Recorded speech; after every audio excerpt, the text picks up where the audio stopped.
What is meant by hyperreading is the type of reading you perform when you look up anything on the World Wide Web, when you skim web pages, follow hyperlinks, perhaps download some files, and cut and paste some of the text you find useful.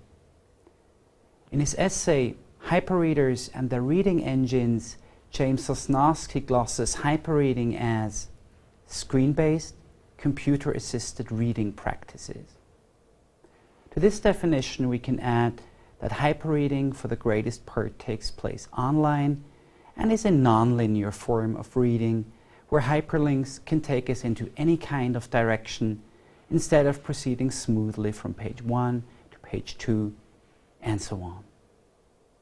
Sosnoski's essay is especially helpful because it outlines 8 different strategies of hyperreading: filtering, skimming, pecking, imposing, filming, trespassing, deauthorizing, and fragmenting.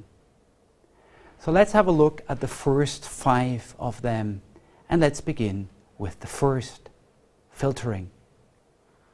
Filtering basically means that as a hyperreader, you are much more selective about what texts or what parts of the text you read than you are when you're reading, say, a print novel.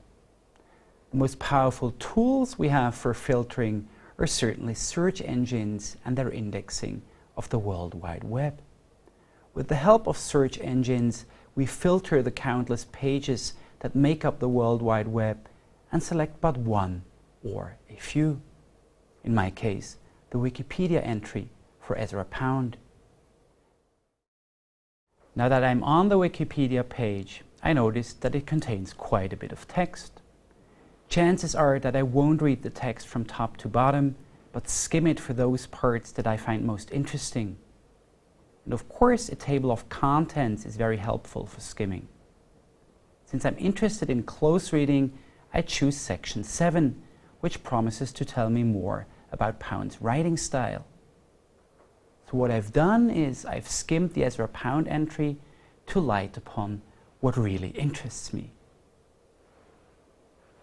Now, Sosnoski's third strategy, pecking, is a less structured and more random activity than skimming.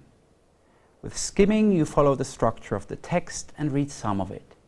With pecking, you randomly read a bit here and a bit there, maybe something on X, then something on Y, then something on Z.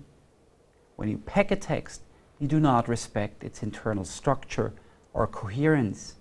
Instead, you pick from it whatever strikes your fancy, in whatever order you please. Sosnoski's fourth strategy, imposing, is related to pecking, but stresses a more general characteristic of hyperreading. When we read any text, hypertext or print, we can ask ourselves where its meaning lies. Is it in the text itself? Is it in the reader's mind? Or is it somewhere in between? But it seems clear that as readers, we attribute less coherence, less unity, and less authority to hypertexts such as a Wikipedia entry than we do to a poem or a novel. When reading a poem, say, by Ezra Pound or Emily Dickinson, we tend to believe that there's some hidden meaning in there that we're called upon to tease out. When reading a Wikipedia entry, we're much more likely to mine that text for what's interesting to us, to impose our interests on the text and use it for our ends, to impose our significance on it. For instance, we might choose to focus on Pound's turn to fascism in the 1920s and decide that this is what defines Pound the writer too.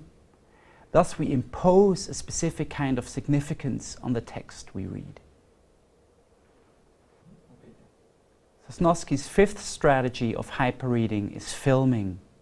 And by this he means that hyperreaders tend to privilege visual materials, images or films, over texts.